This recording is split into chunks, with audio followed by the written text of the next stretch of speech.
นามัตถุรัตนตยสะขอนอบน้อมแด่พระรัตนตรัยด้วยเสียงเก้า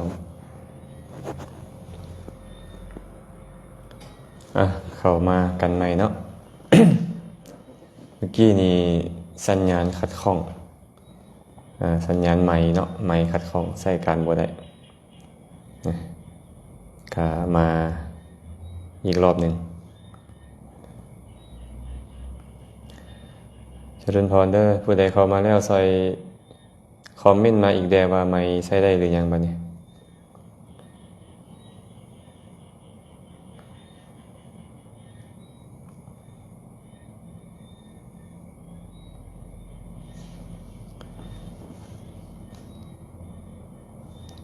เจริญพรท่านใดเข้ามาแล้วใส่คอมเมนต์มาเด้อว่าเสียงใช้ได้บ่เวียงใส่น่าจะใช้ได้หรือยังเนาะเสียงนี้ เมื่อกี้นี้เสียงขัดข้อง JG วาสนาน้อมกราบนมัสการพระอาจารย์สาธุสาธุเด้อญาติธรรมท่านใดเข้ามาแล้วอยากให้คอมเมนต์เข้ามาหน่อยนึงว่าฟังอยู่ไสเสียงดีบ่สัญญาณใช้ได้บ่ทิพดาวันสีหาจักเสียงชัดเจนเจริญพรสาธุ JG วาสนาได้ยินชัดเจนดีจากปากเซเจริญพรอนุโมทนาบุญนำเด้อท่านใดเข้ามาแล้วก็อย่าลืมแชร์ไปเป็นธรรมทานแล้วก็มีปัญหาธรรมะข้อใดก็คอมเมนต์เข้ามาพร้อมกันสนทนาได้เด้อสามเณระสุเมโทเสียงแจ้งดีขน้อยสามเณรสุเมโทเวียงไซเวียงใสเนาะโดยขน้อยไส้ได้ละเจ้าเจริญพรสาธุทุกผู้ทุกคนเมื่อกี้นี่ก็เสียงขัดข้องนะพอดีไปยืมไมค์นำครูบาเพิ่นอยู่ข้างห้องมาแล้ว น่าจะพอล้มกันได้ในมื้อนี้เนาะโยมแม่พรหมมณีรัตนรังสีเสียงชัดเจนแล้วค่ะน้อยสาธุสาธุเข้ามาแล้วก็แชร์ไปเป็นธรรมทานนำเด้อเชิดชัยศรีคำนวณกราบนมัสการครับสาธุสาธุตามองรัตนมงคลน้อมนมัสการพระอาจารย์เสียงแจ้งดีแล้วญาติธรรมทางเมืองปากลายสาธุนำเด้อเชิดชัยศรีคำนวณสระบุรีได้ยินชัดเจนครับสาธุสาธุอนุโมทนาบุญกับญาติโยมทางฝั่งไทยทุกท่านหนูเวียงสุดสาวกราบสาธุค่ะสาธุสาธุไสยสิทธิ์มั่นวงศาสาธุสาธุน้อมกราบพระอาจารย์อนุโมทนาบุญนำเนาะก็จะมาร่วมกันสนทนาต่อเลย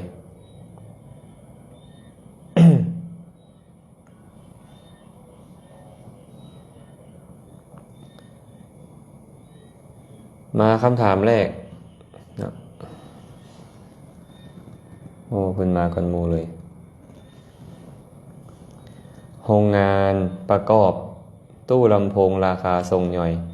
นมัสการพระอาจารย์ขาน้อยไปซื้อเล็กแล้วลูกน้องเพิ่นลักขายให้เพื่อได้เงินพิเศษขาน้อยสิบาปบ่เพราะขาน้อยกะบ่ได้บอกให้ลักขอความกรุณาแด่ขาน้อย เนาะเฮาไปซื้อเครื่องไปซื้อเล็กเพิ่นก็มีการลูกน้องเพิ่นลักขายให้ราคาพิเศษถามว่าเขาน้อยผู้ซื้อนี่สิเป็นบาปบ่นี่นะซื้อราคาพิเศษ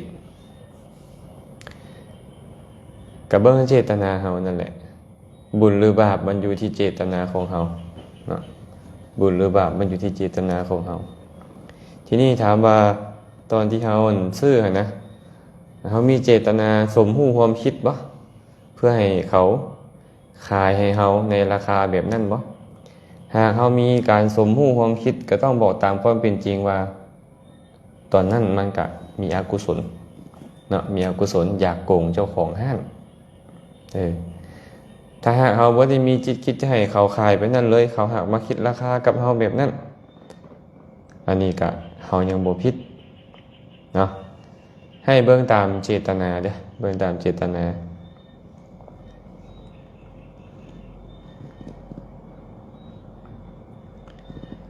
ใกล้พรกราบสาธุเสียงชัดเจนขน้อยฟังอยู่บริคำใสขน้อยสาธุอนุโมทนาบุญนำต่อสีสวัสดิ์น้อมกราบนมัสการพระอาจารย์เสียงชัดเจนดีขน้อยเจริญพรเด้อแมวต่ออนุโมทนาบุญนำสำลีพรหมไกรสอนญาติธรรมทางเมืองปักกะดิ่งจันสุดาจันทามีนาวงเสียงชัดเจนดีแล้วพระอาจารย์ขน้อยแซ่แล้วเด้อสาธุแม่ฟ้าดีเพชรไทยสาธุน้อมกราบพระอาจารย์สาธุเด้อนิ่งเพชรมีใสไม่อาจารย์น่าจะเพแล้วน่าจะอยากได้เครื่องไม้แล้วก็ได้ ใส่งานดนก็อาจจะมีปัญหาธรรมดาเนาะหอมจันทร์ศรีวิไลน้อมกราบพระอาจารย์ก็ได้ฟังอยู่เมืองหาดทรายฟองสาธุสาธุมาเบิ่งคำถามอยู่นี่นำจากบัดหนึ่งมีคำถามที่ญาติธรรมเพิ่นถามมาเพิ่นถามเรื่องของ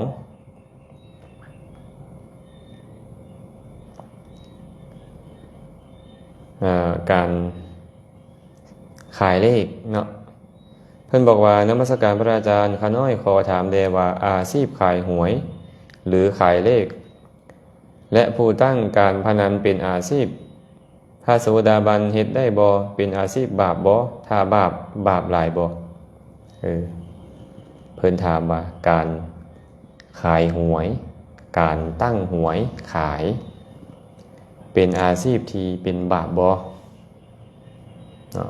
พระโสดาบันเฮ็ดได้บ่คันว่าบาปมันบาปหลายแท้บ่อันนี้ก็เว้าตามความเป็นจริงเนาะการซื้อหวยก็เป็นการพนันอย่างหนึ่งการพนันพระผู้มีพระภาคเจ้าตรัสว่าเป็นปากทางแห่งความเสื่อมจากอย่างไรเสื่อมจากกุศลเนาะเป็นเหตุให้ประมาทเป็นเหตุให้ความโลภมีกำลังเพราะฉะนั้นจึงเป็นอกุศลอย่างหนึ่งนะแต่ถามว่าโทษหลายบ่ล่ะขายกับบ่ได้โกงแม่นบ่ขายกับบ่ได้โกงผู้ซื้อก็มีความหวัง ถามว่าบาปหลายบ่มันก็บ่ได้บาปรุนแรงเหมือนกับการผิดศีล5เพราะว่าการขายหวยมันบ่ได้ผิดศีลข้อใดๆเลยใน5ข้อนะบ่เป็นการฆ่าสัตว์บ่เป็นการลักทรัพย์บ่เป็นการประพฤติผิดในกามบ่เป็นการตัวต้มบ่เป็นการดื่มน้ำเมาฉะนั้นการขายหวยบ่ได้ผิดศีลแต่ว่าเป็นปากทางแห่งความเสื่อมเป็นเหตุพอกพูนอกุศลเมื่อมันพอกพูนอกุศลก็แน่นอนแหละเนาะมันก็อกุศลเพิ่มพูนเป็นเหตุให้ประมาทเลินเล่อเท่านั้นเองและถามว่าอาจารย์พระโสดาบันนี่ยังเฮ็ดบ่ข้าน้อยพระโสดาบันนี่พระโสดาบันนี่นะเพิ่นบ่ประกอบมิจฉาอาชีวะแล้วนะอาชีพใดที่เป็นไปแบบมิจฉาอาชีวะเพิ่นบ่ชอบทำเพิ่นก็บ่เฮ็ดขายเหล้าขายเบียร์ขายหวยขายหยังเพิ่นบ่เฮ็ดแบบนี้แต่ว่าอยู่ในอาชีพที่บ่ควรเฮ็ดเลยพระผู้มีพระภาคเจ้าตรัสไว้5ประการเนาะ1ค้าขายสัตว์2ค้าขายสิ้น3ค้าขายสุรา4ค้าขายยาพิษ5ค้าขายสัตราอาวุธถ้าหากว่าขายสัตว์หมายถึงการเลี้ยงการขายมนุษย์ขออภัยด้วยการขายมนุษย์ค้าขายมนุษย์ให้เป็นทาสให้เป็นค้าประเวณีอย่างสินะการขายสิ้นสัตว์หมายถึงเลี้ยงสัตว์ขายสิ้นการขายสุรายาเมานำเมาต่างๆการขายยาพิษเฮ็ดให้ผู้บริโภคเจ็บป่วยประมาทมัวเมาเลินเล่อหรือถึงแก่ชีวิตค้าขายสัตว์อาวุธของมีคมเป็นอาวุธสำหรับฆ่าฟันรันแทงประหารกันอาชีพแบบนี้เป็นพระพุทธเจ้าบอกว่าอุบาสกอุบาสิกาบุคคลเห็นเนาะแต่ว่าการค้าขายเลขกระสงเคราะห์เข้าในอบายมุขอย่างหนึ่งเท่านั้นเอง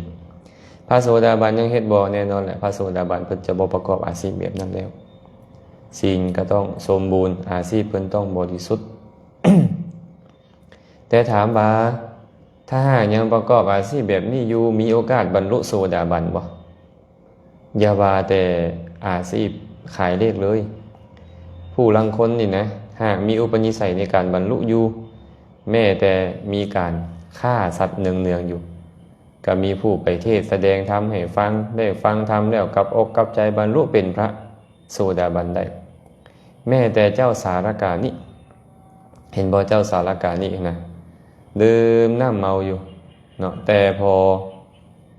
อินทรีย์แก่ฮอบพระพุทธเจ้าแสดงธรรมให้ฟังธรรมจบลงบรรลุเป็นพระโสดาบันได้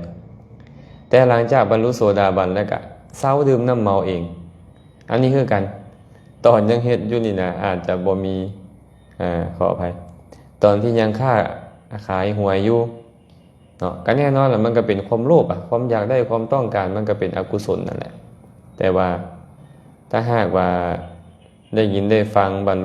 รลุธรรมแล้วก็จะเลิกไปได้เองตอนนี้ก็ยังบ่เป็นเครื่องของกันอีหยังเนาะทีนี้ถามว่าอาจารย์หากเขาน้อยคายหวยแล้วเอาไปเฮ็ดบุญได้อาจารย์ได้บุญบ่ผู้ซื้อหวยกับเขาน้อยซื้อหวยแล้วถูกหวยแล้วไปเฮ็ดบุญได้อาจารย์ได้บุญบ่บุญมันบ่เกี่ยวกับว่าเจ้าได้มาแบบใดเงินทองนะหากเจตนาตนสละทานดีตอนนั้นก็เป็นบุญต่างกันแต่ว่าบุญที่แรกมาด้วยบาปอกุศลนี่นะมันก็เป็นบุญที่บ่บริสุทธิ์มันจะเป็นเหตุให้ได้รับโทษนำอย่างเช่นคนไปฆ่าสัตว์แล้วมาถวายทานถามว่าตอนฆ่าสัตว์เป็นบุญหรือเป็นบาปก็ต้องตอบว่าเป็นบาปตอนถวายทานเป็นบุญหรือเป็นบาปก็ต้องตอบว่าเป็นบุญคนละส่วนกันเนาะแต่บุญที่ได้มาจากการฆ่าก็เป็นบุญที่อ่อนกำลังเป็นบุญที่อ่อนกำลังเด้ออันนี้คือกันถูกเลขถูกหวยแล้วไปถวายทานซื้อข้าวซื้อน้ำไปถวายทานได้บุญมันก็ต้องบอกว่าได้บุญเพราะเขาไม่ได้ไปชอบไปโกงผู้ใดมาต่างแต่ว่าเขาซื้อหวยก็เป็นไปพร้อมกับความโลภความต้องการความอยากได้เหมือนกับเป็นการพนันอย่างหนึ่งซื้อๆนะผู้ขายหวยคือกันได้เงินจากการขายหวยแล้วซื้อข้าวนมข้าวต้มซื้อน้ำดื่มเป็นต้นถวายพระเจ้าพระสงฆ์ได้บุญบ่ก็ได้บุญให้เขาแยกกันให้ขาดระหว่างบุญกับสิ่งที่สมควรหรือบ่สมควรเด้อการอนุโมทนากับทุกท่านเด้อที่เข้ามาอย่าลืมผู้ใดเข้ามาแล้วแชร์ไปเป็นธรรมทานนำเด้อ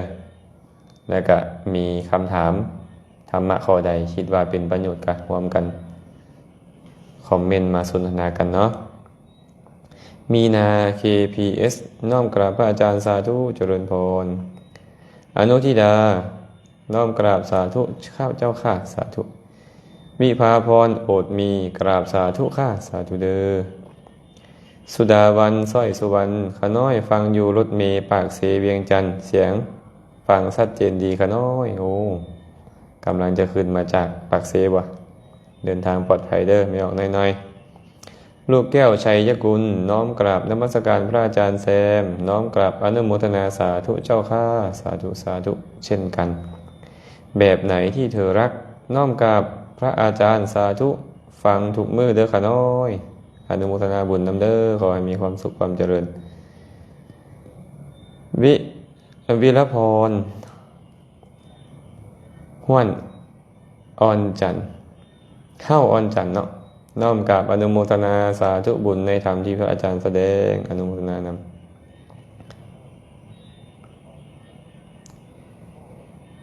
สีสมุทรแก้วอรุณไสยสาธุนมัสการพระอาจารย์ครับฟังธรรมะ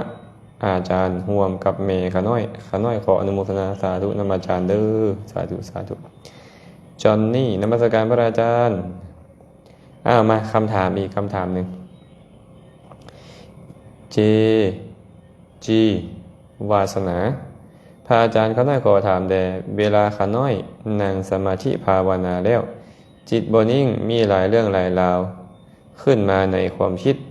ขน้อยควรปฏิบัติแนวใดพระอาจารย์ช่วยชี้ทางให้แด่ความจริงก็คือ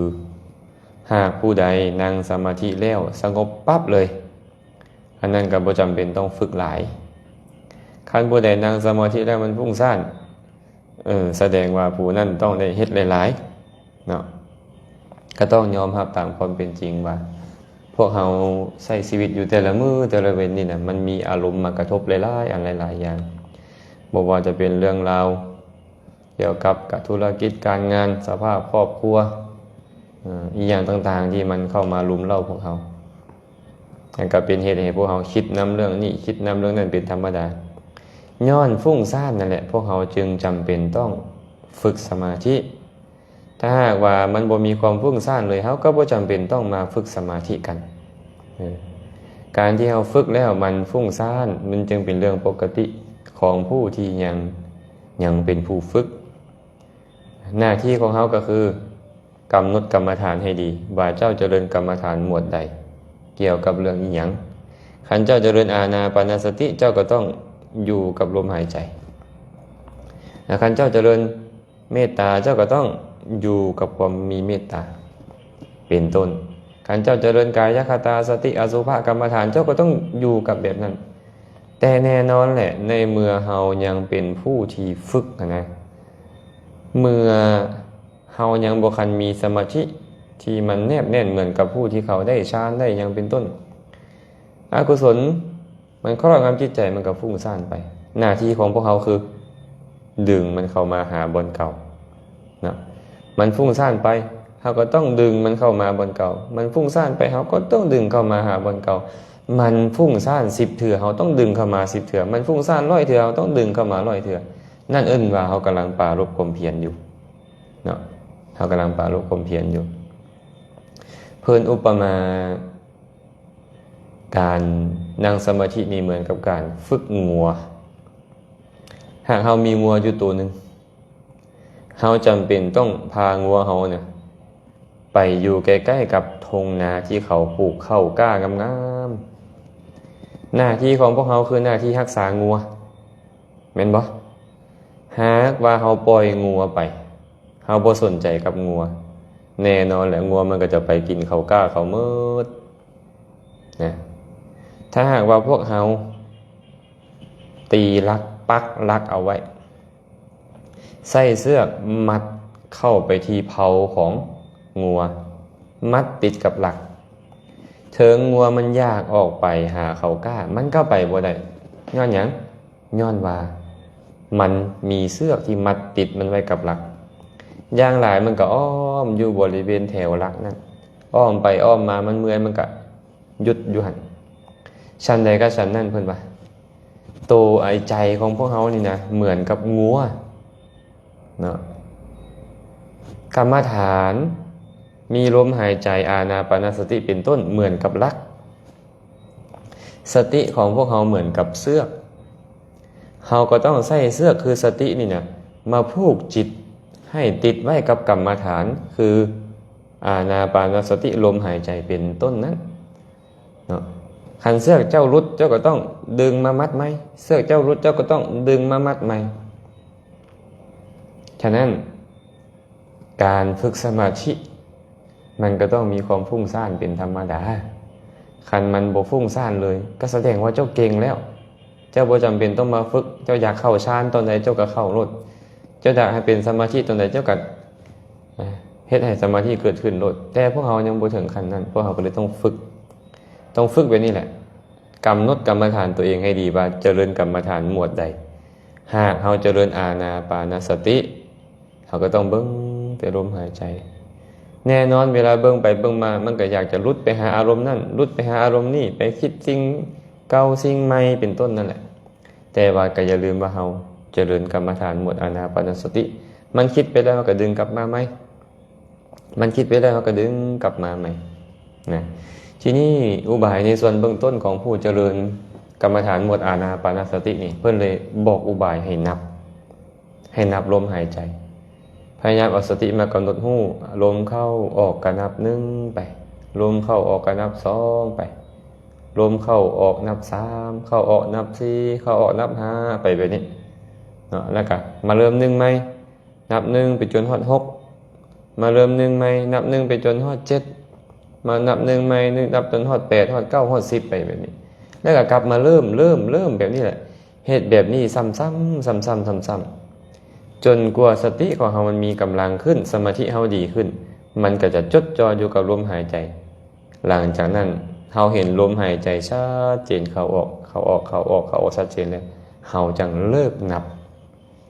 เศร้านับบัดเนี่ยเศร้านับมาตามเบิ่งลมบัดเนี่ยมาตามเบิ่งโอ้ลมเข้าสั้นหรือยาวลมออกสั้นหรือยาวก็ฮู้มันอยู่เรื่อยๆเฮ็ดไปแบบนี้เรื่อยๆเนาะกันซั่นเด้อถ้าหากว่าพวกเฮายังบ่สามารถที่จะหยุดอยู่กับลมหายใจได้ให้พวกเฮาหาอุบายในการนับลมนะครูบาอาจารย์บางกลุ่มเพิ่นก็เลยบ่นับเพิ่นใช้อุบายคือการท่องคำว่าพุทโธเอาคำว่าพุทโธมาท่องระลึกในใจเข้าพุทออกโธเข้าพุทออกโธเข้าพุทออกโธไปแบบนี้ก็มีนั่นเป็นอุบายในส่วนเบื้องต้นของการเฮ็ดสมาธิเนาะอันนี้ตอบให้ไปนี่เด้อเบื้องต้นให้ผู้ถามนี่นะไปกำหนดก่อนว่าเจริญกรรมฐานหมวดใดเพราะกรรมฐานในการเจริญนี่มี38หรือ40หมวดในการเจริญสมาธิเราต้องฮู้หมวดที่เราเจริญให้ชัดเจนมันจึงบ่สับสนในการกำหนดอารมณ์ของกรรมฐานเอาสติมาอยู่นำเนาะขอบใจเด้อเจจีวาสนาอนุโมทนาบุญนำคำถามเด้อนางบ้านนาได้ยินเสียงชัดเจนแล้วพระอาจารย์เปลี่ยนไมค์แล้วบ่คะน้อยแม่นแล้วไปยืมไมค์อยู่นครูบาเพิ่นข้างห้องมาวันหมอกเพลงสวัสดิ์น้อมกราบพระอาจารย์สาธุสาธุลาน้อยจันหอมโนราคำจำปาโอ้เมโนรานางนะจ๊ะอุดรธานีสาธุบัวทองสุวรรณกุมารสาธุน้อมกราบพระอาจารย์แชร์เป็นธรรมทานแล้วเด้อสาธุสาธุอย่าลืมเด้อผู้ใดเข้ามาแล้วก็ซอยกันแชร์ไปเป็นธรรมทานนำและทานมีคำถามอันใดที่คิดว่าจะเป็นประโยชน์ตนประโยชน์ผู้อื่นก็คอมเมนต์มาร่วมกันสนทนาได้เนาะดวงจันทร์ดวงคำกราบนมัสการพระอาจารย์ข้าน้อยอยากถามพระอาจารย์ว่าบ่อแสนลึกศึกแสนเข็ญเห็นแสนยากลำบากแสนสาหัสมันคืออะไรขอให้พระอาจารย์โปรดแก่สัตว์น้อยที่ยังไม่รู้ด้วยพระเจ้าข้ากราบนมัสการอย่าให้มาเว้าคำพังเพยเนาะอันนี้ต้องไปถามผู้ที่เพิ่นแต่งมาเพิ่นอยากจะให้ฮู้อีหยังผู้ที่เพิ่นแต่งนะเพิ่นอยากให้เฮาฮู้อีหยังอยากซื้ออีหยังอยู่ที่เพิ่นอยากจะซื้อแต่คณะเอามาอธิบายกันก็พอเว้าได้นั่นแหละบ่แสนลึกก็หมายถึงจิตใจของเฮานี่นะมันลึกเหลือเกินเนาะจิตใจของเฮานี่นะมันลึกมันบ่สามารถจะฮู้ได้ง่ายๆมันลึกหลายศึกแสนเข็ญกับการต่อสู้กับกิเลสในใจของเฮานี่มันยากมันต้องต่อสู้ตลอดเวลามันสามารถเกิดขึ้นได้ตลอดเวลากิเลสในใจของเฮานี่นะเห็นแสนยากเห็นแสนยากเห็นแสนยากก็นี่แหละธรรมะอริยสัจสี่เนี่ยมันเห็นได้แสนยากเห็นยากส่ำใดล่ะพระสัมมาสัมพุทธเจ้าตรัสว่าอเนกชาติสังสารังสันทาวิสังอนิพิสังขหาการังขเวสันโตทุกขาชาติปุณปูนังขหาการกะทิโถสิปุณเคหังนากาหาสิสัพพาเตภาสุกาภัคคาขหากูตังวิสังขตังวิสังขารคตังจิตตังตัณหานังขยมัชฌคาเพิ่นบอกว่าอเนกชาติสังสารังสันทาวิสังอนิพิสังเมื่อบ่พบญาณเพิ่นว่าเนาะเฮาเลยท่องเที่ยวไปในวัฏฏะสงสารนี่เป็นอเนกชาตินับภพชาติบ่ถ้วนการเกิดทุกคราวก็เป็นทุกข์อยู่เรื่อยๆทุกขาชาติปุณปูนังย้อนหยังย้อนบ่พบญาณบ่พบญาณปัญญาอันเป็นเครื่องฮู้แจ้งอริยสัจสี่ตามความเป็นจริงมันก็เลยบ่เห็นว่าอันใดเป็นทุกข์อันใดเป็นเหตุเกิดทุกข์ขหากาลกะทิโถสิขหากาลกะทิโถสิคอยเห็นเจ้าเลยเด้อนายสร้างผู้สร้างเฮือนเลยตัวตัณหานี่เนาะมันสร้างอัตภาพทางกายขึ้นมาอันเฮาเอิ้นว่าเฮือนนี้ เฮาเห็นเจ้าแล้วขหการกะทิโถสิปูนะเคหังนากาหาสิเจ้าจะเฮ็ดเฮือนหลังไม้ให้ข่อยบ่ได้อีกแล้วเฮ็ดทางกายไม้ขันหาไม้ให้ข่อยบ่ได้อีกแล้วสัพพาเตภาสุกาภักขาขหกูตังวิสังขตัง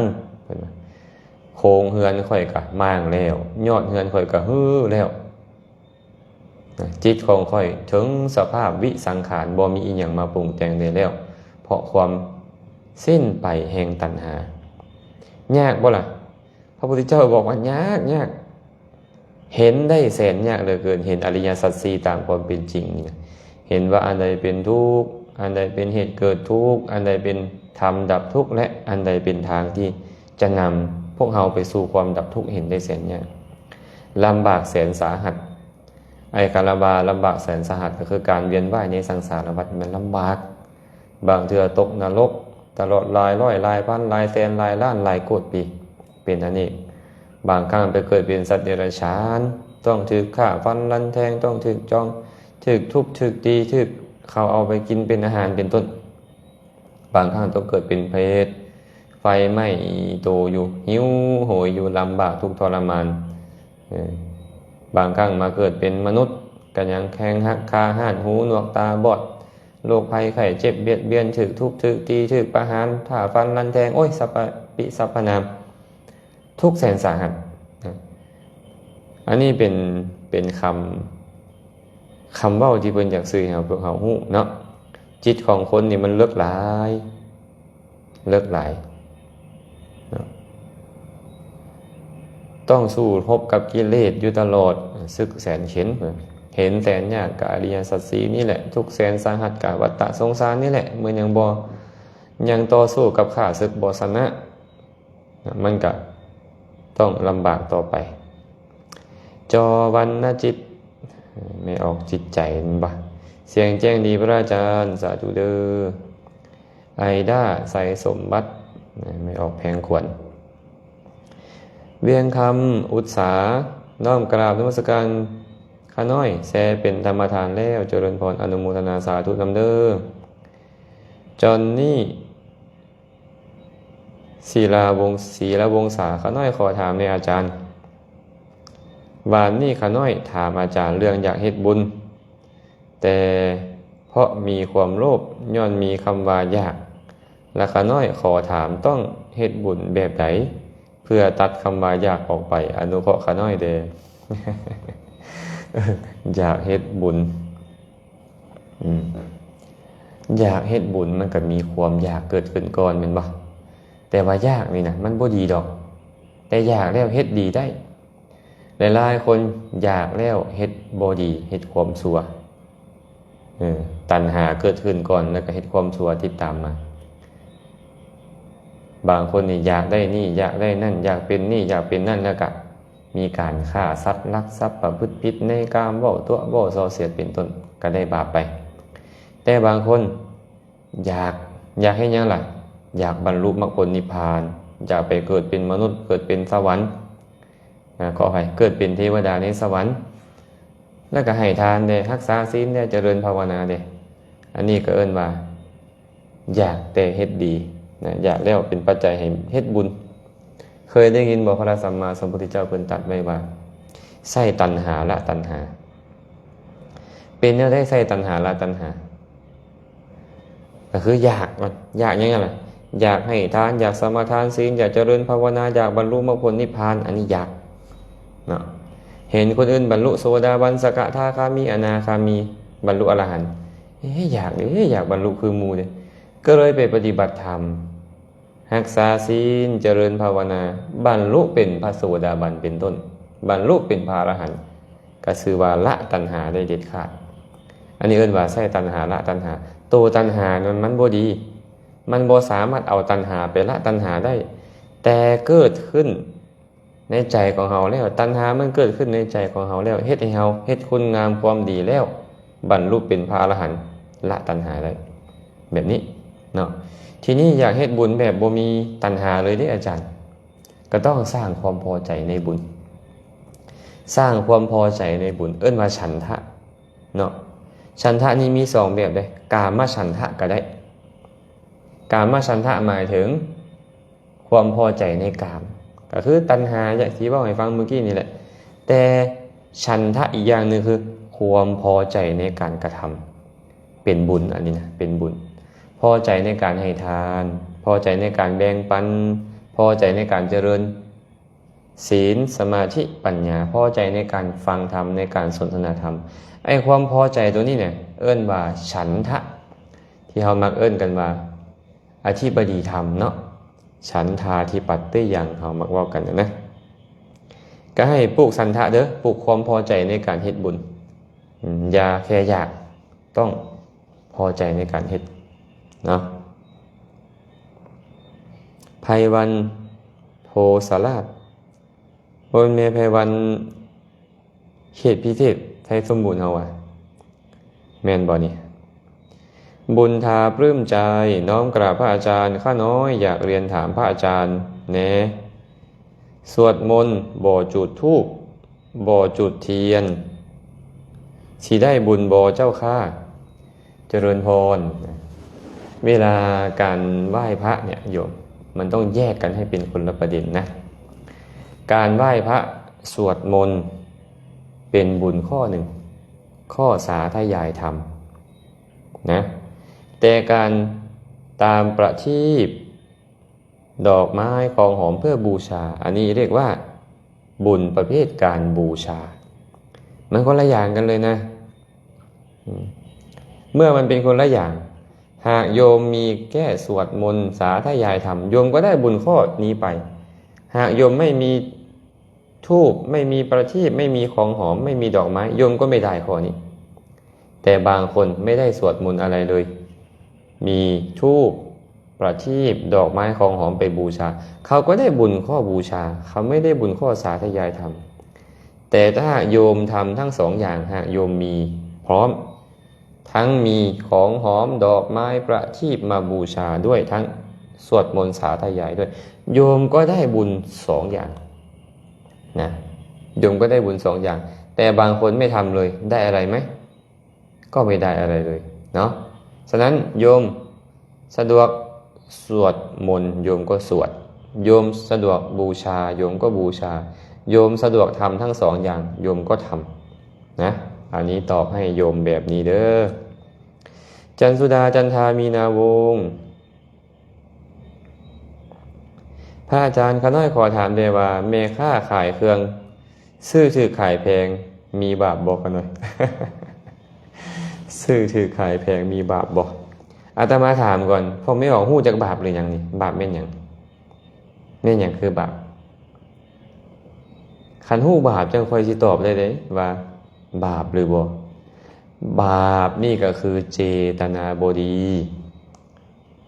เจตนาบดีเอิ้นว่าบาปก็ต้องไปถามมือแม่ข้างแล้วเจตนาบดีบ่ถ้าหากว่าแม่ข้านะ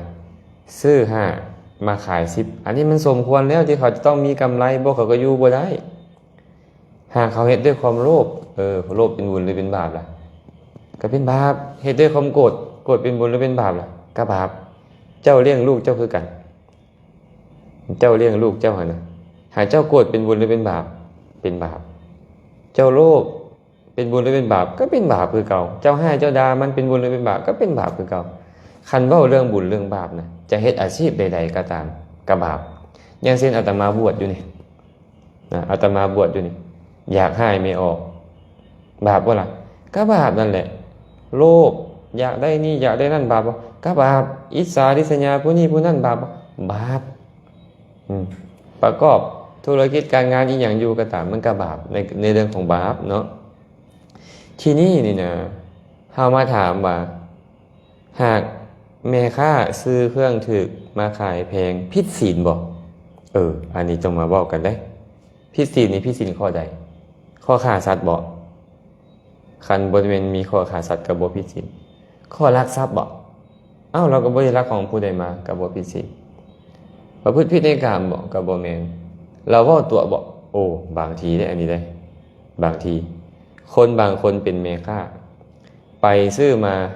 5,000 กีบเพิ่นอยากขาย 10,000 เพิ่นก็เลยไปเอิ้น 15,000 ขาย 15,000 เขาก็มาถามว่าเป็นหยังเจ้าคือขายแพงแท้ค่อยซื้อมา 10,000 แล้วเพิ่นว่า เพิ่นว่าเพิ่นซื้อมา 10,000 เพิ่นตัวบ่ล่ะเนี่ยเพิ่นซื้อมา 5,000 แต่เพิ่นบอกเพิ่นซื้อมา 4,000 เพิ่นตัวบ่ตัวการตัวแบบนี้เป็นการผิดศีลบ่ผิดศีลศีลข้อมุสาวาทนั่นแหละผิดศีลข้อนั้นเพราะฉะนั้นมีโอกาสตัวได้โดยเมค่านี่เด้อมีโอกาสตัวได้ชื่อว่ามิจฉาอาชีวะได้ถ้าหากตัวเพื่อเลี้ยงชีพแบบนี้มีญาติโยมเคยมาหาอาตมาก็เลยแนะนำไปว่าญาติโยมศีลนี่นะข้อใดรักษายากสุดเพิ่นก็บอกว่าข้อตัวเขาหน่อยอาตมาก็ถามว่าเป็นหยังข้อตัวจึงรักษายากสุดเพิ่นก็บอกว่าต้องขายเครื่องขายของมันก็ต้องตัวลูกค้าซื้อมาหาก็บอกว่าซื้อมา10เพื่อให้ได้ขายเกินนั้นอาตมาก็เลยแนะนำแบบนี้ว่าเอาซี่ซะญาติโยมไหมพวกเจ้าบ่ต้องไปเว้าราคาเจ้าซื้อได้บ่เจ้าเว้าตั้งแต่ตัวที่เจ้าขายนั่นแหละ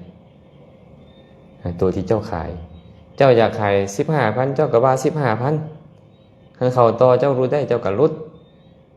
คันลดบ่ได้เจ้าก็บ่ลดเจ้าบ่ต้องไปบอกว่าเจ้าซื้อมาเท่านี้ซื้อมาเท่านั้นคันเจ้าไปบอกว่าเจ้าซื้อมาเท่านี้ซื้อมาเท่านั้นมันบ่ตรงเจ้าก็เป็นการตัวมันก็ผิดศีลแล้วต้องเข้าถึงอบายทุกขติวินิบาตนรกเกิดมาชาติใดๆเป็นมนุษย์เจ้าต้องถือเขากล่าวตูด้วยคำว่าบ่จริงเจ้ายอมรับได้บ่ล่ะคันยอมรับบ่ได้ก็เลิกตัวขายไปตามที่เขาอยากขายนั่นแหละแต่บ่ต้องเว้าต้นทุนในการซื้อหามาว่าเท่าใดนะเนาะฉะนั้นเขาก็เว้ากันแบบนี้แหละว่าถ้าหากว่าแม่ค้าซื้อน้อยราคาขออภัยแม่ค้าซื้อราคาถูกมาขายราคาแพงบาปบ่บาปข้อเรื่องผิดศีลนี่เนี่ยมันยังบ่มีคันบ่มีการตรวจแต่ว่าความยากนะมันก็เป็นความโลภนั่นแหละแม่จะค้าขายหรือบ่ได้ค้าขายก็ตามอยากนี่อยากนั่นอยากได้นี่อยากได้นั่นอยากเป็นนี่อยากเป็นนั่นมันก็เป็นบาปอกุศลข้อความโลภทั้งหมดเนี่ยอยู่เขาแยกระหว่างบาปกับผิดศีลให้ขาดกันบาปบ่ผิดศีลก็มีนะผิดศีลเป็นบาปแน่นอนเนาะบางว่าผู้ฟังจะเข้าใจเด้อ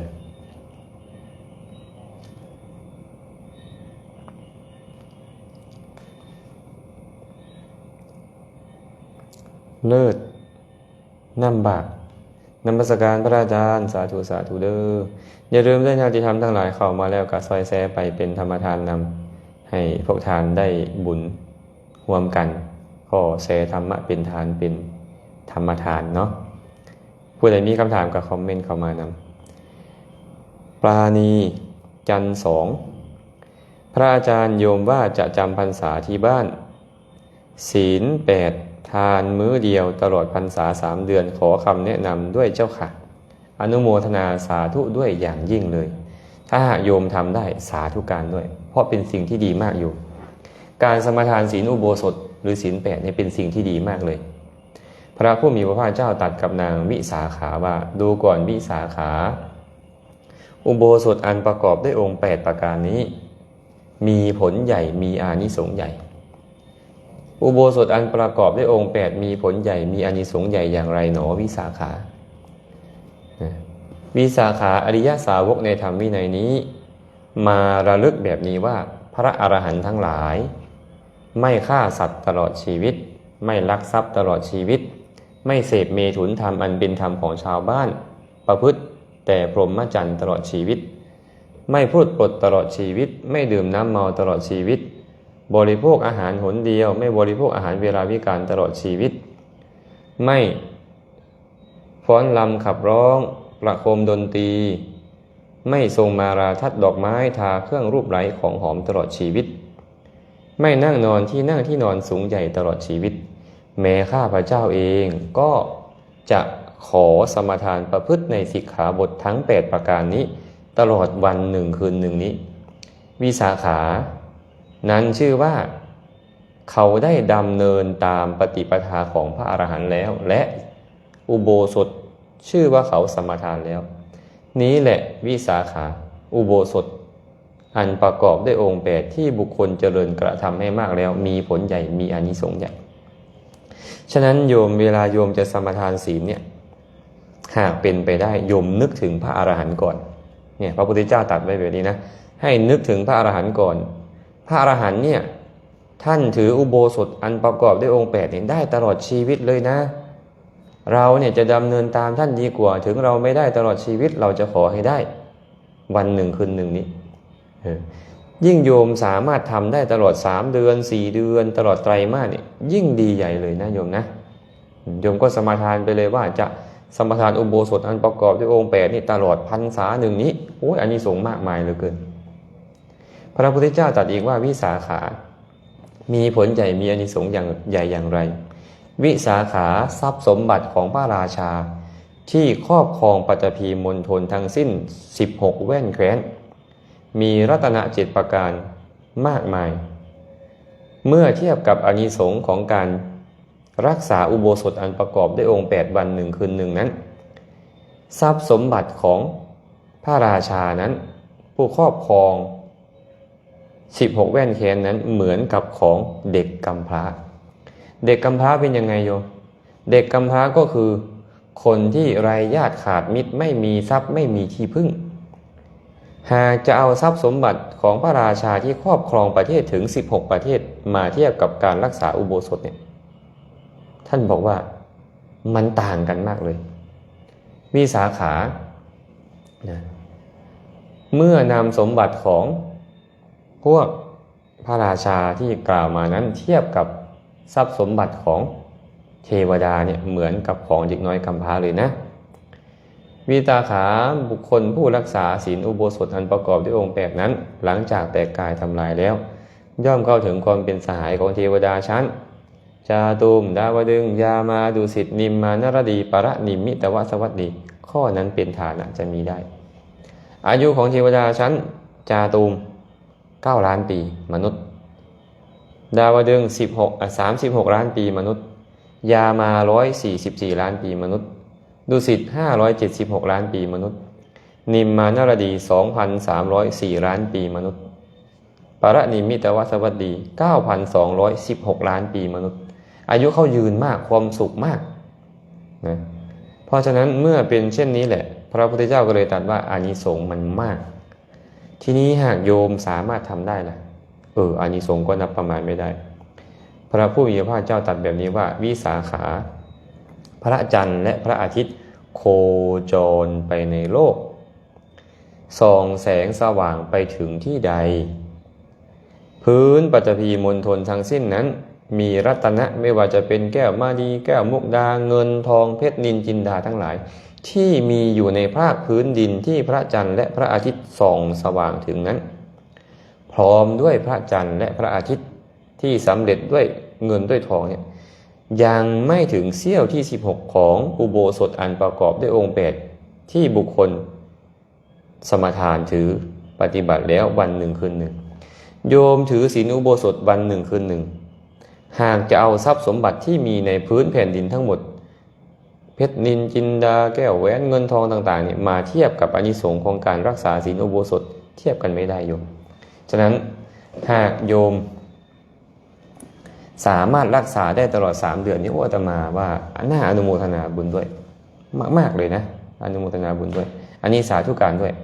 แต่โยมต้องไปศึกษาข้อศีลของตนว่าไอ้ศีล8ข้อเนี่ยมันมีอะไรบ้างเพราะว่าปัจจุบันเนี่ยศีลข้อ6เนี่ยคนทั้งหลายไม่เข้าใจกันไปบริโภคนมสดต้มถั่วเหลืองต้มฟักทองพวกเนี้ยโอวัลตินพวกที่มีนมผสมอะไรต่างๆนี่มันเป็นอาหารอยู่นะไปบริโภคตอนเวลาวิกาลแทนที่ตัวเองจะมีศีลอุโบสถอันประกอบด้วยองค์8ศีลข้อ6ดันขาดอันนี้สำคัญนะโยมนะท่านเลยบอกว่า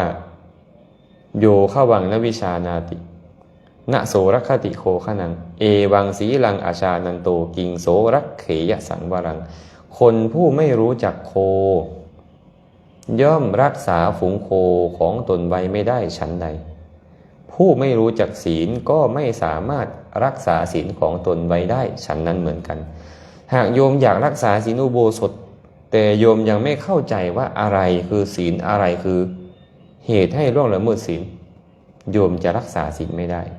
นะอันนี้ขอแนะนำให้ไปศึกษาเนาะอันนี้ตอบให้แบบนี้นะตอบเป็นภาษาไทยเนาะเพราะว่าคนถามเป็นคนไทย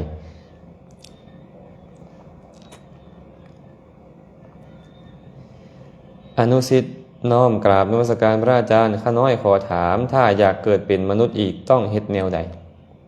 อยากเกิดเป็นมนุษย์อีก 1. มีศีล 5บริบูรณ์ 2. มีความปรารถนาว่าขอให้ข้าพเจ้าได้เกิดเป็นมนุษย์อีก 3. เวลาใกล้ตายต้องใจดีนะต้องใจดีคำว่าใจดีหมายถึงกุศลเกิดขึ้นไอ้3อย่างนี่แหละเป็นหลักเลยมีศีล 5ดีมีความปรารถนาความต้องการอยากเป็นมนุษย์และตอนใกล้ตายใจต้องดีนำแต่อาจจะทุกข์ได้เกิดเป็นมนุษย์ทุกข์ก็ได้นะหากบ่ให้ทาน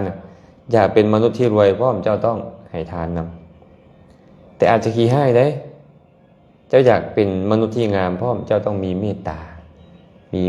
กรุณาต่อคนอื่นปรารถนาแต่ความสุขให้คนอื่นยินดีแต่ให้คนอื่นมีความสุขคันเจ้าอยากมียศนำเจ้าก็ต้องเจริญมุทิตาต่อคนอื่นปรารถนาให้เขาอยู่มีความสุขโดนๆแบบนี้เนาะอยากเป็นมนุษย์ที่สมบูรณ์ต้องเฮ็ดแบบนี้แต่ว่าโง่เขาก็ได้คันหากเจ้าบ่เจริญปัญญาเลยเจ้าก็ต้องมันฟังธรรมแดมันพิจารณาธรรมแดให้เห็นความโบที่มันเป็นทุกข์เป็นอนัตตาแดครบเลยปะเนี่ยได้เป็นมนุษย์พร้อมผิวพรรณงดงามมียศถาบรรดาทรัพย์เป็นคนมั่งคั่งร่ำรวยและมีปัญญาดีโอ้ยคันมีแบบนี้แล้วมันกับพร้อมที่จะบรรลุมรรคผลนิพพานได้เด้อฝากไว้ตอมคำประเสริฐสาธุข้าน้อยขอโอกาสถามข้าน้อยบันทึกวิดีโอของพระอาจารย์ไว้หลายตอนอยากเอาไปลงทาง TikTok พระอาจารย์จะอนุญาตบ่ข้าน้อยอาตมาเว้าตามตรงเด้ออาตมานี่นะบ่ห่วงแหนธรรมะที่อาตมาเว้าไปสนทนาไปเนาะผู้ใดอยากเอาไปเฮ็ดแบบใดก็ได้ขอแค่อย่าให้เป็นเรื่องเสื่อมเสียกันแล้วกันเนาะเอาไปลง TikTok YouTube อีกอย่างได้เบิดอาตมาบ่ได้ห่วงแหนลิขสิทธิ์หยังดอกแต่ว่าคันใดเว้าพลาดนะ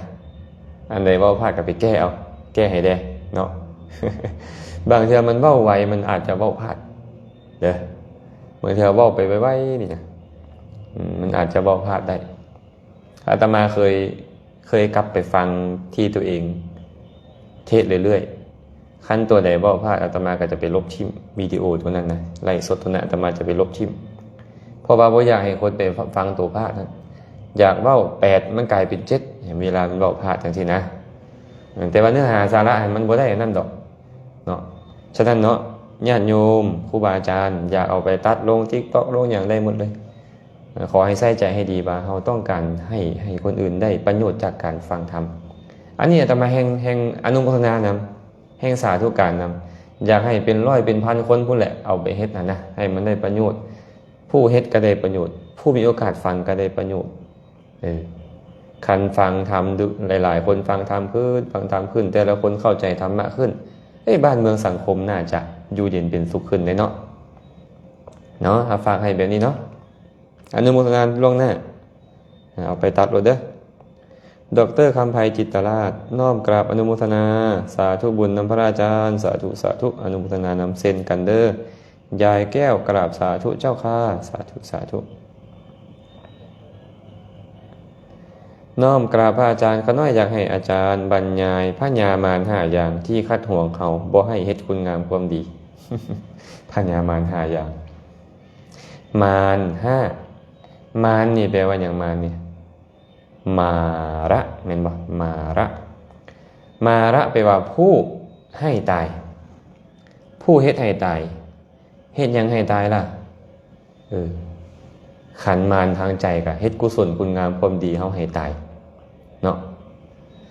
มารจึงมีอยู่5ประเภท ก็อะไรนำกันเด้อสิครบบ่บุนี่1เทวบุตตมารมารที่เป็นเทพบุตรจำนวนหนึ่งมีวสวัตตีมารเป็นต้น2กิเลสมารกิเลสมารก็คือโลภโกรธหลงในใจเฮานี่แหละ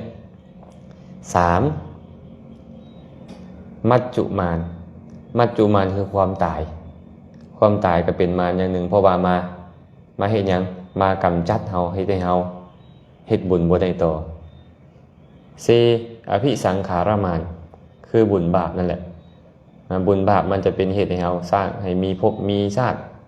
ขึ้นมาใหม่มันก็เป็นทุกข์เลยชื่อว่ามารอย่างหนึ่ง5ขันธมาร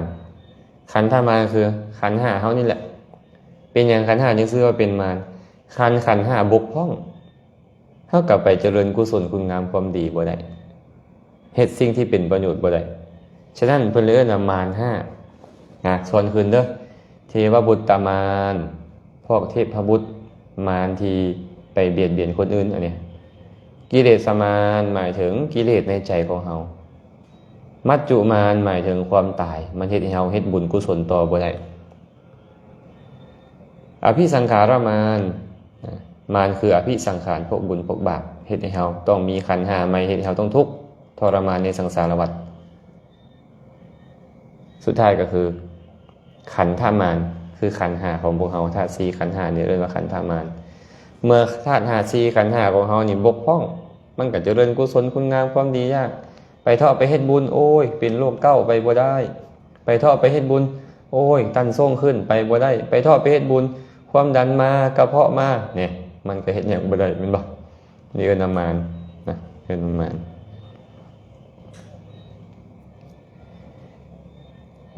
แก้วมณีพรจันทวงศ์ญาติธรรมทางท่าแขกเนาะตุนตาแพงพระจันทร์สาธุจอวันดีน้อมกราบนมัสการพระอาจารย์มีคนฝากถามคือบ่มีเวลาใส่บาตรหรือไปเพลวัดแต่ซื้ออาหารเข้าห้อยไว้ประตูหัวทุกเช้าแบบนี้จะได้บุญบ่คะนะซื้ออาหารไปห้อยไว้ประตูหัวทุกเช้าแม่นยังประตูหัวเฮ็ดแบบใดประตูหัวนะบ่ให้ชัดเจนเนาะคันถามบ่ชัดเจนตอบให้ชัดเจนบ่ได้เลยสงสัยจะเป็นแบบนี้ว่าบ่ได้ไปวัดบ่ได้ไปว่ามีแต่ไปซื้ออาหารมาแล้วไปห้อยไว้ประตูหัวครูบาอาจารย์มาให้เพิ่นเอาไปแบบนี้บ่คันแบบนี้ได้บุญบ่ก็ตอบว่าได้บุญเพราะเจตนาดีแล้วเด้เจตนาดีแล้วเนาะเป็นการสละแต่ว่ามันบ่ได้ให้ด้วยมือตนเองบ่ได้ทำความเคารพอ่อนน้อมต่อครูบาอาจารย์ไอ้แบบนี้นี่นะมันก็จะกุศลอ่อนกำลังลงน้อยนึงคันเป็นไปได้แท้ก็เอาไปให้อยู่วัดเลยเนาะบ่มีเวลาปานใดก็ตามเอาไปมอบให้เพิ่นเฮ็ดเองก็ยังไข่เนาะเรือฝากมอบไว้ในมือของหมู่ให้หมู่ไปเฮ็ดแทนก็จะดีเลยอันนี้ตอบให้แบบนี้เด้อได้บุญแล้วแหละมีเจตนาดีแบบนั้นก็ได้บุญแล้วดำดวนสุขาผู้วงกราบนมัสการกันน้อยเจริญพรเด้อญาติธรรมหินบุญเสริมเจริญโพเนาะเสริมเจริญโพเป็นบ่ไม่ออกเสริมแจนรัตนสมบัติขออภัยราชสมบัติญาติธรรมทางอเมริกาอนุโมทนาบุญเด้อรัฐไพรัตน์เจริญพรอนุโมทนาบุญด้วยฟองสมปองน้อมกราบพระอาจารย์เจริญพรอนุโมทนาบุญนำนางบ้านนาขอถามแน่พระอาจารย์เวลาเฮาทำงานแต่ใจเฮาอยู่กับงานที่กำลังทำถือว่าเฮามีสติถ้าเฮาตายในขณะนั้นเฮาสิไปทุกขติหรือไปสุขติตอบให้แน่ขะน้อยอันนี้เพิ่นคงจะเป็นคนอีสานฟังภาษาลาวได้เพิ่นบอกว่าเวลาเพิ่นเฮ็ดเวียกเฮ็ดงานเนี่ยเพิ่นก็มีสติอยู่ในการงานนะตอนนั้นเฮามีสติถามว่าตายในขณะนั้นจะไปสู่สุขติหรือไปทุกขติบ่แน่เด้โยมเอ้ยตอนเฮาเฮ็ดเวียกเฮาฮู้อยู่ขณะนั้นไอ้คำว่าฮู้ตัวอยู่นี่น่ะบางทีมันบ่แม่นสติอย่างเช่นเจ้าเฮ็ดเวียกอยู่โรงงานฆ่าสัตว์ เจ้าก็กำลังฆ่าสัตว์อยู่เจ้าฮู้บ่ว่าเจ้าฆ่าสัตว์ฮู้แต่มันเป็นสติบ่มันบ่เป็นสติมันบ่เป็นสติเนาะคันสติมันจะบ่เฮ็ดชั่วคันสติเกิดขึ้นเนี่ยมันจะบ่เฮ็ดความชั่วบ่เฮ็ดความบ่ดีเนาะถ้าหากการงานที่โยมเว้าถึงนี่นะมันเป็นการงานที่ดีและเฮ็ดหยังก็มีสติระลึกฮู้มีสติระลึกฮู้เนาะคันสติสัมปชัญญะเกิดขึ้นอยู่แบบนี้แน่นอนแหละตายในขณะนั้นมันก็ไปสู่สุคติเกิดเป็นมนุษย์ได้เกิดเป็นเทวดาได้ตัวนั้นเนาะแต่บ่ได้หมายความว่าฮู้แล้วมันจะบ่เป็นบาปบ่แม่นจังซั่นเด้อย่างเช่นเขาเฮ็ดเวียกอยู่ห้านอาหารเฮ็ดเวียกอยู่ห้านอาหารเขาก็เอาปลาเอากุ้งเอาหอยเป็นแม่นบ่โดยเฉพาะบุฟเฟ่นี่นะเขาก็ไปบริการลูกค้าเขาก็มีสติเขาว่าเขามีสติในการเอาหอยยังเป็นเอากุ้งยังเป็นเอาปลาหมึกตัวเป็นไปให้ลูกค้ากินนะเขาว่าเขามีสติแต่นั่นบ่เอิ้นว่าสติที่เป็นที่เฮาเว้าฮอดนี่นั่นบ่แม่นสตินั่นเอิ้นว่าสัญญาเนาะฮู้ได้จื้อซื่อๆว่าอันนี้เป็นการเอาไปให้แนวนี้แนวนั้นเช่นเดียวกันตอนที่เขาทุบหัวปลาและทอดไปให้หมู่น่ะเขาฮู้บ่ในขณะที่เขาเฮ็ดเขาฮู้แต่นั่นมันบ่แม่นสตินั่นเอิ้นว่าสัญญาจื้อซื่อๆจำซื่อๆเนาะแต่ว่าหลงในอารมณ์ตอนนั้นน่ะมันหลงในอารมณ์มันก็เลยบ่แม่นบุญบ่แม่นสติที่เฮาหมายถึงกันนี่เมื่อมันบ่แม่นสติมันเป็นบาปตายในขณะนั้นไปใส่แล้วมันก็ไปอบายทุกขติวินิบาตแต่หากเป็นสติแท้ระลึกในการงานได้แท้เป็นสติแท้ก็แน่นอนมันก็ไปสู่สุคติโลกสวรรค์ได้เนาะตอบให้แบบนี้เด้อบัวสวรรค์พงพระจานทร์จันทร์สมรพรประดิษฐ์สาธุห้านอาหารมวลใจรับจัดงานทุกประเภทขน้อยอนุโมทนาในธรรมที่พระอาจารย์ได้ตอบคำถามด้วยขน้อยสาธุสร้างคำกันละกุลมนตินักกราบนมัสการพระอาจารย์สาธุไม่ออกบางป่ะน้องแตงโมกราบนมัสการพระอาจารย์ขน้อยแซไปเป็นธรรมทานเลยเด้อสาธุสาธุอนุโมทนาบุญนำริมฝั่งโขงน้อมกับพระอาจารย์แซแล้วขน้อยสาธุอนุโมทนาบุญนำทุกคนที่แซไปเป็นธรรมทานเด้ออย่าลืมเด้อผู้ใดเข้ามาแล้วก็ซอยแซไปเป็นธรรมทานเนาะเพชรสดาวงศ์แสงเทพภูวงศ์ว่ะแสงเพชรเนาะเข้าไปแสงเพชรภูวงศ์โดยขน้อยกราบนมัสการพระอาจารย์ฟังอยู่สวรรค์เขตสาธุเด้ออนุโมทนาบุญนำลูกแก้วชัยกุลน้อมกราบพระอาจารย์ขอคำชี้แนะเจ้าค่ะหากโยมมีความประสงค์อยากถวายเพลถวายภัตตาหารพระคุณเจ้าใช้สำนวนกัปปิยโวหารอย่างไรให้ถูกเจ้าคะขอกราบพระคุณเจ้าเจ้าค่ะความจริงแล้วโยมพูดอย่างไรโยมก็ไม่ผิดนะโยมต้องการที่จะถวายอาหารครูบาอาจารย์โยมพูดอย่างไรโยมก็ไม่ผิดนะนิมนต์ฉันข้าวนิมนต์ฉันจังหันนิมนต์ฉันเพลนิมนต์ฉันลาบนิมนต์ฉันส้มตำอะไรพูดได้หมดเลยโยมไม่ผิดนะแต่พระเนี่ยท่านจะมีขอบเขตของท่านในการรับกิจนิมนต์อย่างเช่นโยมมานิมนต์อาตมาอาจารย์นิมนต์อาจารย์ไปฉันข้าวที่บ้านโยมพร้อมด้วยครูบาอาจารย์ทุกรูปอาตมาจะรับนิมนต์โยมเนี่ยอาตมาจะไปได้แค่3 รูปรูปที่4ต้องเป็นเณรเพราะอะไรเพราะโยมระบุชื่ออาหารไปฉันข้าวอย่างเงี้ยระบุข้าวปลาเนื้อขนมสดขนมแห้งอยู่เนี่ยรับ3 รูปได้4 รูปขึ้นไปไม่ได้นะไปฉันเป็นอาบัติปาจิตตีเป็นอาบัติด้วยนะถ้าหากได้อานิสงส์กฐินอันนี้ไปได้โยมนิมนต์อย่างไรพระก็ไปได้ฉะนั้นถ้าให้ถูกต้องที่สุดป้องกันไม่ให้พระมีอาบัติด้วยโยมควรนิมนต์แบบนี้ว่าขอนิมนต์พระคุณเจ้าไปรับทานฉันอาหารที่บ้านโยมถ้าบอกว่าฉันอาหารเนี่ยมันเป็นสาธารณะอยู่เป็นเนื้อเป็นปลาเป็นผักผลไม้ได้หมดอาหารเนี่ยถ้าโยมบอกว่าอาหารยังไม่ผิดถ้าหากโยมบอกว่าฉันข้าวฉันลาบปลาแกงเนื้ออะไรก็ว่าไปอย่างนี้นะ ปิ้งไก่ ย่างไก่นะอย่างนี้นะปิ้งไก่ต้องภาษาลาวเนาะย่างไก่อย่างเงี้ยไอ้อย่างเงี้ยโยมนิมนต์พระไปไม่ได้นะถ้าหากให้มันดีที่สุดโยมก็บอกนิมนต์รับพัดนิมนต์ฉันอาหารอย่าบอกว่าพัดนะพัดมันเป็นข้าวนะหรือว่านิมนต์ฉันเช้านิมนต์ฉันเพลนิมนต์ไปบิณฑบาตฉันที่บ้านโยมอันนี้ได้นะเอา4 คำนี้ดีกว่าโยม1นิมนต์รับอาหารที่บ้านโยมหรือว่าฉันอาหารที่บ้านโยม2นิมนต์ฉันเช้าฉันจังหันก็ว่าไปนิมนต์ฉันเพลนิมนต์บิณฑบาตฉันที่บ้านโยมถ้าโยมพูดอย่างเงี้ยท่านจะไปกี่รูปก็ได้ไม่ได้อานิสงส์กฐินท่านก็ไปได้นะฉะนั้นเนาะโยมก็ช่วยท่านด้วยกันแล้วกันนะเพื่อให้ท่านไม่เป็นอาบัติกราบนมัสการพระอาจารย์รับฟังพระอาจารย์ทุกวันเจ้าค่ะลำปางเจ้าโอ้เจ้าของคำถามเมื่อกี้อยู่ที่ลำปางเนาะสาธุเลยเด้อนางบุญมีพรหมราชฟังแล้วเสียงชัดเจนดีพระอาจารย์สาธุนางบุญชัยวงศ์กราบพระอาจารย์ก็ได้แสเป็นธรรมทานสาธุนำพระอาจารย์แล้วเด้อสาธุสาธุทอนสาธุไอดาใส่เนี่ยใส่สมพรน้อมกับอาจารย์ลงคนขาน้อยไม่ออกแพงขวัญ ไม่ออกแพงขวัญ แต่มาพอซื้อผิดว่าคนแพงว่ะแต่มาว่าคนแพงว่ะแพงขวัญเนาะ สาธุเด้อ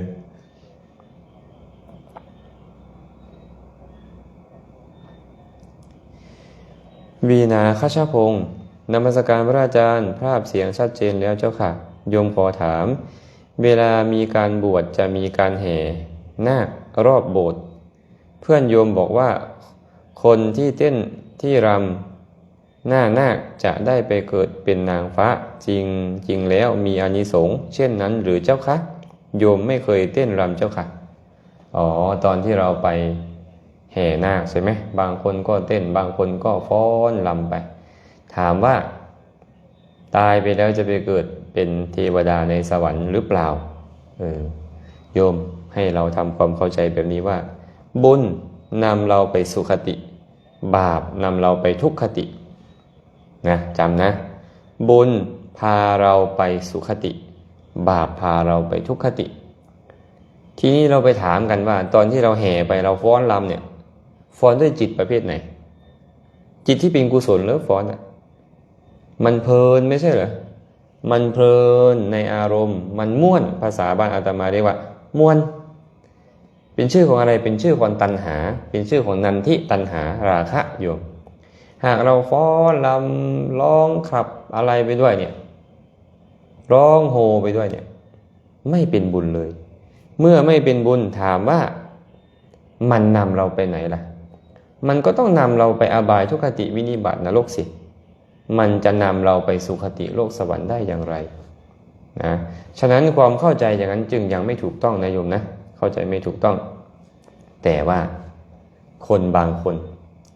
เขาน้อมการเต้นรำของเขานั้น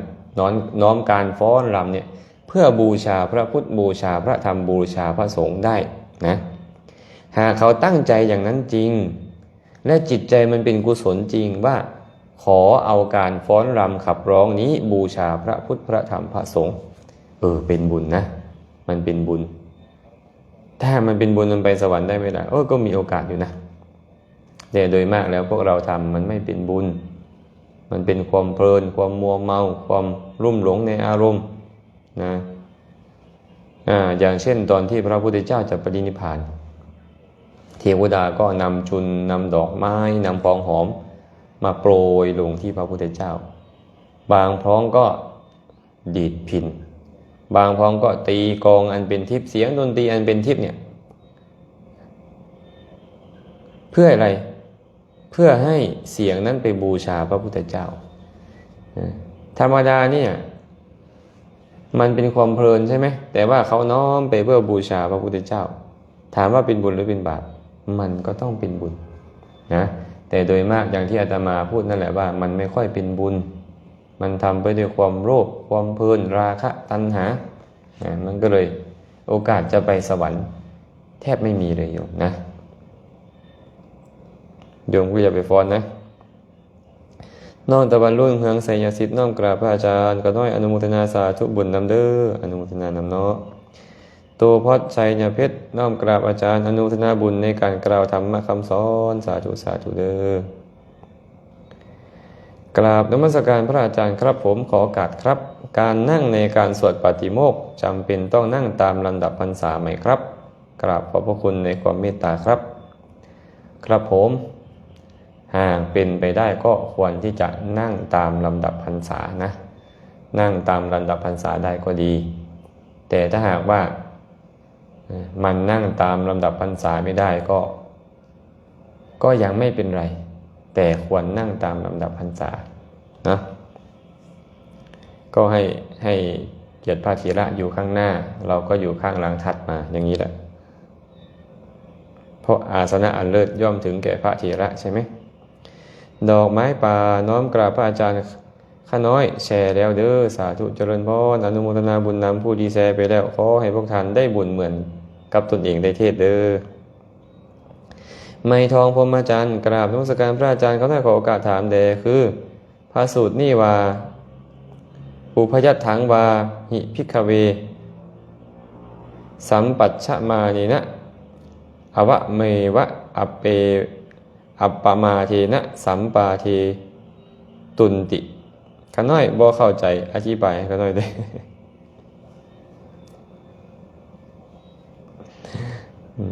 เดี๋ยวมาอธิบายมือใหม่เด้อตอนนี้เมียไม่ทองต้องเข้ามาได้มือใหม่เนี่ยนี่บ่เพราะว่าเขียนมาบ่ถูกปานใดเนาะแม่สมพรมีใครสุขขออนุโมทนาบุญนำพระอาจารย์ข้าน้อยสาธุสาธุทิศประเสริฐพันธมาลา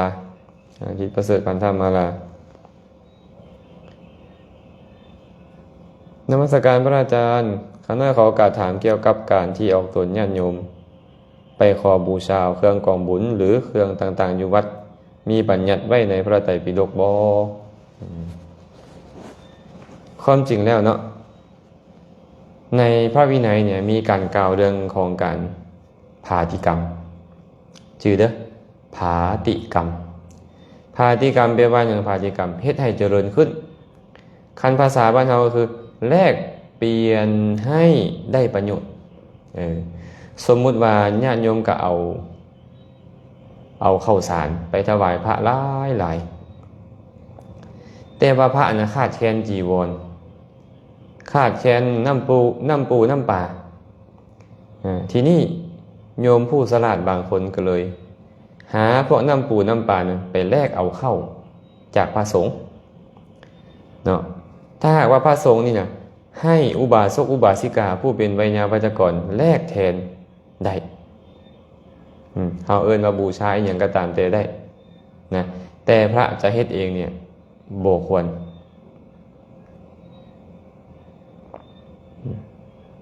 เข้าใจบ่พระจะไปแลกเปลี่ยนกับญาติโยมนี่บ่ควรเป็นอาบัติพระนี่นะเป็นอาบัตินิสสกิยปาจิตติโดยเฉพาะแลกเอาเงินซะแพงบ่ต้องบ่ฮอดแต่ถ้าหากว่ามอบหมายหน้าที่ให้ไวยาวัจกรเป็นคนเฮ็ดเฮามีข้าวหลายแต่น้ำปูน้ำปลาบ่มีก็สามารถเอาข้าวนั่นน่ะไปแลกน้ำปูน้ำปลาได้ให้เกิดประโยชน์กับพระสงฆ์ให้ได้ราคาซ้ำกันหรือหลายก่อนนี่เอิ้นว่าการเฮ็ดให้เจริญขึ้นมีข้าวหลายก็จริงแต่ข้าวนั้นน่ะมันบ่สามารถที่จะอำนวยประโยชน์ให้พระสงฆ์ได้แท้ก็เลยไปแลกเอาสิ่งที่อำนวยประโยชน์ให้พระสงฆ์ได้อันนั้นเอิ้นว่าภาติกรรมสามารถเฮ็ดได้อยู่วัดป่านาคามนี่ก็มีโยมเขาเจ้าเคยเฮ็ดได้เนาะญาติโยมเพิ่นเอาเข้ามาถวายแต่ก่อนน่ะนะเป็น2-3เป๋าหรือว่าหลายเป๋าทีนี้เนี่ยพระสงฆ์นี่เพิ่นก็ไปบิณฑบาตเนาะบิณฑบาตเพิ่นก็ได้ข้าวเหนียวมาดุๆนะส่วนหลายแล้วญาติโยมก็จะหุงข้าวเจ้าขึ้นโต๊ะข้าวเหนียวนี่ก็บ่ค่อยได้เอามาบริโภคนอกจากไปเฮ็ดข้าวต้มเฮ็ดหยังเนาะบางเทื่อเพิ่นก็นึ่งข้าวมาอยู่แต่ว่าบ่ค่อยได้ใส่หลายมอดมันก็เลยขึ้นมอดมันขึ้นนะมันก็เริ่มเป็นข้าวเก่ามันบ่ล่ะมันข้างสร้างเป็นปี2ปีมันก็เริ่มเป็นข้าวเก่า พวกเวยาวัจกรก็เลยมาถามว่าอาจารย์เข้าของพวกเฮาเนี่ยมันเก่าเฮงแล้วกันหน่อยมอดก็ขึ้นได้เอาจังซี่ได้บ่พวกเขาน้อยสิขอเอาไปผ่าที่กรรมเอาพวกน้ำปูน้ำปลาพวกแป้งนัวพวกน้ำตาลเป็นต้นมาได้บ่เจ้าหน้าที่ของสงฆ์เขาก็แจกกันแล้วก็สละญาติโยมก็เอาของนั่นน่ะไปแลกเอาน้ำปูน้ำปลาไปแลกเอาสิ่งที่เป็นประโยชน์มาถวายพระสงฆ์ได้คือกันบ่ผิดอีหยังเอิ้นว่าภาติกรรมเนาะภาติกรรมต้องเฮ็ดให้ถูกเด้อล่ะต้องเฮ็ดให้ถูกเนาะแต่ว่าเอาไปแลกนี่ต้องมีวิธีการได้คารุพันธ์นี่เฮ็ดบ่ได้เฮ็ดบ่ได้คันเฮ็ดคารุพันธ์ก็ต้องเฮ็ดถูกตรงต่ออาการนั้นพร้อมฉะนั้นญาติโยมควรเข้าไปถามครูบาอาจารย์จบดีเนาะโดยเฉพาะครูบาอาจารย์ที่เพิ่นเรียนเพิ่นศึกษาธรรมวินัยมานะจังสิอันนั้นเด้อาตมานี่นะอาตมาเคยอยู่วัดบ้านอาตมาบ่เข้าใจวินัยนี่เนาะอาตมาก็ไปสละเข้าคลองทรงให้เอาตนญาติโยมญาติโยมอยากเอาหยังมาให้เขาก็มาเอาก็ให้พวกเตียงพวกตังไปบัดไปเรียนธรรมะมาโอ้ยเฮาเฮ็ดผิดวินัยเฮาเป็นหนี้สงฆ์เด้นี่ได้บิณฑบาตใช้หนี้สงฆ์4 ปีบิณฑบาตใช้หนี้สงฆ์เด้เพราะว่าตัวเองเอาของสงฆ์ไปให้เขาเจ้าเด้ตัวเองนี่แหละผู้ให้นี่แหละมันเป็นหนี้สงฆ์คันบ่ใช้หนี้ให้แล้วตายเป็นเพศเด้พระนี่ตายไปเป็นเพศเด้โดยเฉพาะเจ้าอาวาสเนี่ยมักถือว่าตัวเองเป็นใหญ่อยากเอาของให้ไผก็ให้อยากเอาของให้ไผก็ให้ระวังโลด เป็นเพศโลดได้คันมาบ่ใช้คืนน่ะเนาะอันนี้ตอบให้ไปนี่เด้อ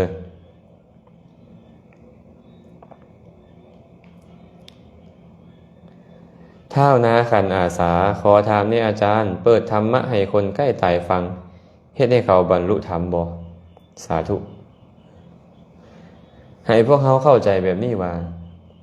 คนที่มีอุปนิสัยสร้างสมบุญบารมีมาดีแล้วฟังธรรมแล้วมีโอกาสบรรลุธรรมแต่บ่ได้หมายความว่าฟังเทศตอนใกล้ตายแล้วจะบรรลุมันบ่แม่นนะแต่ว่าถ้าหากว่าตอนเขาใกล้ตายนะมีโอกาสได้ฟังและเขาสร้างสมบุญบารมีมาดีพร้อมก็มีโอกาสที่จะบรรลุธรรมได้แต่บ่ได้หมายความว่าทุกคนเนาะบ่ได้หมายความว่าทุกคนอย่าว่าแต่ตอนใกล้ตายแม่ญาติโยมเฮาไปฟังธรรมอยู่ตอนนี้เนี่ยและฟังอยู่ซุมื้อมันยังบรรลุธรรมบ่ได้แม่นยังจะไปเอาตอนใกล้ตายนั่นล่ะ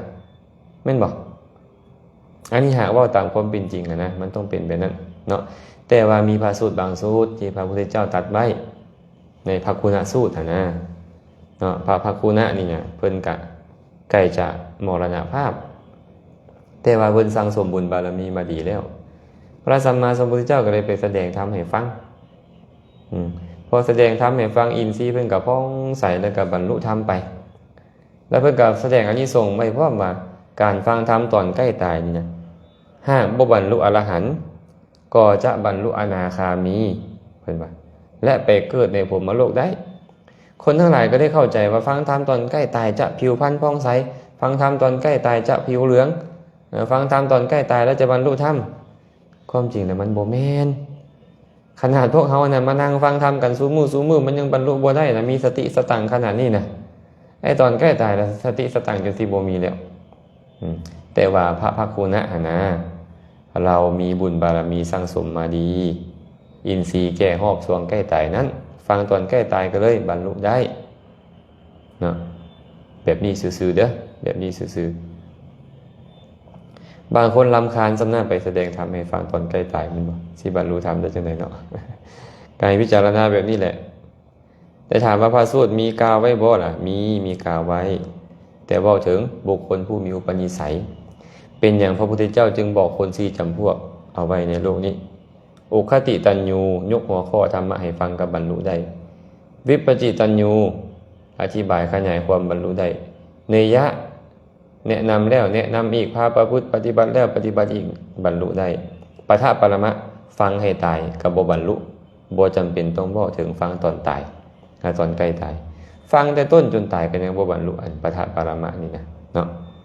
คันซั่นเด้อก็บอกว่าบ่แม่นทุกคนเด้อมีโอกาสเป็นไปได้บางกรณีใน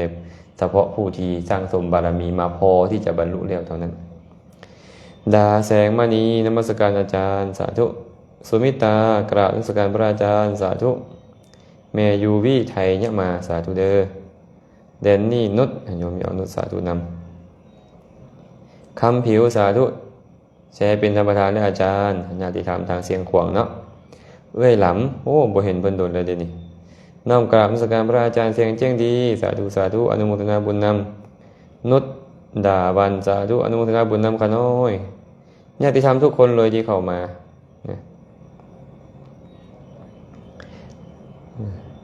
วิรพรขอโอกาสถามพระอาจารย์ควรเฮ็ดวิธีใดให้เห็นไตรลักษณ์สาธุสาธุควรเฮ็ดวิธีใดควรพิจารณาคันบ่พิจารณามันบ่เห็นคันมัวเมาเพลิดเพลินอยู่มันบ่เห็นก็ต้องพิจารณาเนาะเพราะว่าทุกสิ่งทุกอย่างมันมีไตรลักษณ์อยู่ในตัวอยู่แล้วคันเฮาพิจารณามันก็เห็นบ่พิจารณามันก็บ่เห็น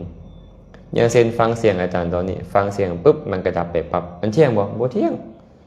บ่เที่ยงดอกบังคับได้บ่บังคับบ่ได้มันก็เป็นอนัตตาอยู่นี่ฉะนั้นเราก็เลยต้องพิจารณาทุกอย่างเลยที่มันเกิดขึ้นการเข้าไปพิจารณาจึงจะรู้ได้ว่าไอ้บ่เที่ยงเป็นทุกข์เป็นอนัตตาถึงแม้ปกติทุกอย่างเป็นสิ่งที่บ่เที่ยงเป็นทุกข์เป็นอนัตตาอยู่ก็จริงแต่เฮาบ่ไปพิจารณามันก็บ่สามารถเห็นได้ว่ามันเป็นของบ่เที่ยงเป็นทุกข์เป็นอนัตตาเห็นแต่เป็นตัวตนเป็นบุคคลเป็นเฮาเป็นเขาเป็นวัตถุสิ่งของแนวนี้แนวนั้นอยู่หั่นแหละมันบ่เห็นก็คือว่าเป็นไตรลักษณ์เนาะสุขิตาแก้วบุตรศรีน้อมกราบพระอาจารย์ญาติธรรมทุกคนทุกท่านเลยที่เข้ามาน้อมกราบนมัสการพระอาจารย์ขอโอกาสถามการสูตรชาตาวัดวาอาหารแม่นเป็นแบบใดก็หน่อยโอ้อันนี้ก็บ่ฮู้คือกันเด้อนี่บ่ฮู้ว่าเพิ่นสูตรอีหยังแดอันสูตรชาตาเพิ่นอันนั้นเนาะก็สวดพระปริตรนั่นแหละสาธยายพระสูตรนั่นแหละเนาะแต่เอิ้นมันใหม่ซื่อๆเอิ้นชื่อให้มันใหม่ ให้มันเบิ่งคังๆขึ้น โอ้เริ่มหายใจฝืดแล้วใช้เสียงหลายมื้อนี้สะโมไลคุณปากาน้อมกับอาจารย์พร้อมอนุโมทนาบุญนำเด้อสาธุนวลกราบนมัสการขาน้อยเทศเรื่องมักมีองค์8แต่เอาไว้มือใหม่ได้บ่มักมีองค์8นี่เด้อเพราะว่ารู้สึกมันหายใจฝืดแล้วเนาะหนูคำบานเฮหากราบนมัสการพระอาจารย์เขาได้ขอถามแน่คนแสดงธรรมได้ประโยชน์หยังและคนฟังธรรมได้ประโยชน์หยังในการฟังธรรมและจะส่งผลต่ออนาคตตาการบ่และชาติต่อไปนิสัยจะเป็นแบบใดที่ตามเข้าไปอาจารย์คนแสดงธรรมได้ให้ธรรมะเป็นทานในขณะที่แสดงก็ได้พิจารณาไข้ควรธรรมะให้เกิดสติเกิดปัญญาขึ้นได้คนฟังธรรมก็ได้ประโยชน์คือได้สติได้ปัญญาได้ความเข้าใจเมื่อได้ความเข้าใจแล้วปัจจุบันนั้นน่ะกุศลเกิดขึ้นแล้วกุศลเกิดขึ้นมันส่งผลเป็นอย่างส่งผลเป็นสุขในอนาคตปัจจุบันนั้นก็มีความสุขส่งผลในอนาคตมีความสุขเกิดมาชาติใดๆมีปัญญาหลายพร้อมเนาะและถามมาเข้าใจธรรมะแล้วดำเนินชีวิตมีหลักในการดำเนินชีวิตแล้วชีวิตก็ยังไปในห้องหอยที่เป็นกุศลมันบ่เดือดบ่ร้อนใจใช้ชีวิตแบบประกอบด้วยปัญญาบ่เดือดบ่ร้อนใจใช้ชีวิตเป็นสุขเนาะถามว่ามันตามไปในภพหน้าบ่ล่ะแน่นอนแหละทุกสิ่งทุกอย่างที่เฮาเฮ็ดไว้แล้วด้วยกายวาจาใจเป็นบุญเป็นบาปนั้นตามเฮาไปแน่นอนเป็นอุปนิสัยต่อภพชาติต่อไปเนาะอันเด้อดีเด้อฟังก็ดีแสดงต่อก็ดีได้ประโยชน์ทั้งสองเลยมื้อนี้น่าจะขอพักก่อนเนาะใช้เวลามาเกือบชั่วโมงครึ่งแล้วนะก็รู้สึกว่าหายใจฝืดๆหายใจยากนิดนึงเป็นโรคภูมิแพ้เนาะแล้วเนาะมื้อนี้ก็คงจะพอสมควรแล้วนะคำถามที่ยังบ่ได้ตอบบ่ทันก็ขอยกไปเป็นมือใหม่นะคำถามใดที่ตอบไปได้ยังบ่ชัดเจนก็ถามเข้ามาอีกนะมื้อนี้หากอาตมาได้ใช้คำเว้าคำจาอันใดกระทบกระทั่งทานผู้ใดผู้หนึ่งไปก็ขอขมาลาโทษน บุญใดกุศลใดที่ทุกคนทุกท่านได้เฮ็ดแล้วก็ขออนุโมทนาสาธุการนำอาตมาภาพเองได้เฮ็ดบุญกุศลอันใดอันหนึ่งตั้งแต่อดีตจนถึงปัจจุบันก็ขอแบ่งบุญทั้งหมดกุศลทั้งหมดให้กับทุกคนทุกท่านจงมีส่วนร่วมขอให้สรรพสัตว์ทั้งหลายจงมีส่วนร่วมในบุญทั้งหลายเหล่านี้ขอให้สรรพสัตว์ทั้งหลายจงเป็นผู้มีความสุขโดยทั่วกันท้ายที่สุดแล้วก็ขอให้กุศลทั้งหมดจงเป็นปัจจัยให้ทุกคนทุกท่านจงได้บรรลุถึงมรรคผลนิพพานในอนาคตการอันใกล้นี้โดยทั่วกันทุกท่านทุกคนเทอญ